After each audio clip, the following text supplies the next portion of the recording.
सभापती महोदय, ज्यांच्या जीवावरती ही एसटी चालते ते ड्रायव्हर असतील, कंडक्टर असतील, यांना सभापती महोदय जी काय पण विश्रामाची सुविधा द्यायला पाहिजे ती पण अजूनपर्यंत आपण देऊ शकलेलो नाही।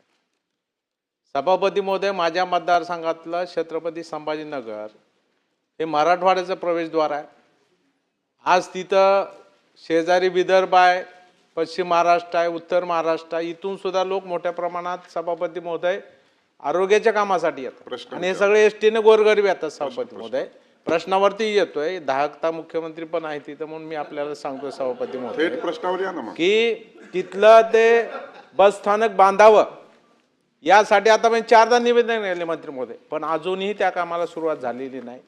ती कधी करणार हा माझा पहिला प्रश्न। दुसरा प्रश्न, सगळ्या मोठ्या शहरामध्ये तरी जिथं आता पुण्यासारखं शहर आहे, नागपूर आहे, मुंबई आहे, इथं जिथं मोठ्या संख्येने या बसेस येतात तिथं तरी कंडक्टर आणि वाहक यांच्यासाठी विश्रामाची चांगल्या पद्धतीची व्यवस्था, ज्याला आपण अपडेट म्हणतो, अशा प्रकारे कधी केली जाईल हे अतिशय मुद्देसूद आणि कंसात स्पेसिफिक माझे 2 प्रश्न आहेत।